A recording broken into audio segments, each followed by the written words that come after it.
आलादा बर' हादरनि थाखाय हाथियारनि संग्रां खालामनाय NDABSनि आफादगिरि बि सावरायग्रानि बिबुंसारनि सायाव रायजो राजानि मोन्दांथिया मा? बि सावरायग्राया बुंदों, प्रमद बर'आ सासे फोथायखेबस' गादि लुबैसुला सुबुं। बेहा मा दं ना थाखा फैसा, गोहो, रां रुफा?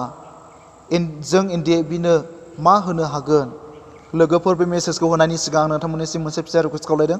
नोंथांमोना दासिमबो आंनि बे खन्थाइ मुलुग इउटुब चेनेलखौ साबस्क्राइब खालामाखैब्ला अन्नानै साबस्क्राइब खालामनानै ला, लोगोसे साखाथिनि बेल आइकनखौबो थुनानै लादो। फैदो अब्ला जोङो आबुं रादाबखौ खोनासंलांदिनि। हाग्रामाया गोहो दं, रां रुफा दं, बेखायनो जों हाग्रामाजों थांदों। लुबैसुलाया सोर जाखो रायजोफोर? प्रमदआ सावरायग्रा। आरोबाव बुंदों सावरायग्राया, प्रमदआ सासे फोथायखेबस' होननानै। दा बिटिआर गोरोबथानि गासै दफाखौ मावफुंना बर' हारिनि थाखाय प्रमद बर'आ जुजिदों। नाथाय हाग्रामाया बुंदों बिटिआरआव जेबो गैया होनना। जों गनायनो हाया होनना। दा बिदिब्ला सावरायग्राया मानो हाग्रामाजों थांखो? बिदिब्ला फोथायखेबस'आ सोर जाखो? प्रमद ना सावरायग्रा? बिटिआर गोरोबथानि गाहाय आगदा आखाइ प्रमद बर'। दिनै भारत नाङैनो मिथिजानाय बिटिआर गोरोबथाया जाथाव नङामोनब्लाबो बेखौ बयबो मिथियो आरो गनायो। बिटिआर गोरोबथा नङामोनब्ला बिथांमोननि थासारिया मा जागौमोन? उदां अख्राङाव बेरायनो मोनगौमोन नामा?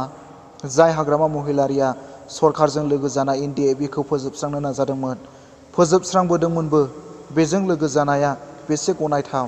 जाय हाग्रामा महिलारिया प्रमद बर'खौ NDABनि रां खांग्रा होनना निन्दा होदोंमोन, बुंदोंमोन बे प्रमद बर'आसो सावरायग्रानि सुथुर जाबाय, हाग्रामायासो लोगो जाबाय आरो गावनि असे लोगो बिआर फेरेंगा, जाय गाहाय नेहाथारि, गावनिख्रुइबो बैसोआव देरसिन, मेलेमाव गियानाव रोंसिन कलेजनि प्रफेसार, बिथांनि सायाव मानो सिरि? रायजो राजाफोरनो फोरमायना हो बेसेबां खौटि रांजों बायजादों बि सावरायग्रा। दानिया रायजो राजाफोरा सोर सैथो सोर असैथो बेखौ बिजिरनानै नायनायनि नोंथांमोननि सम एबा नोंथांमोननि सायाव। गोजोन्थों।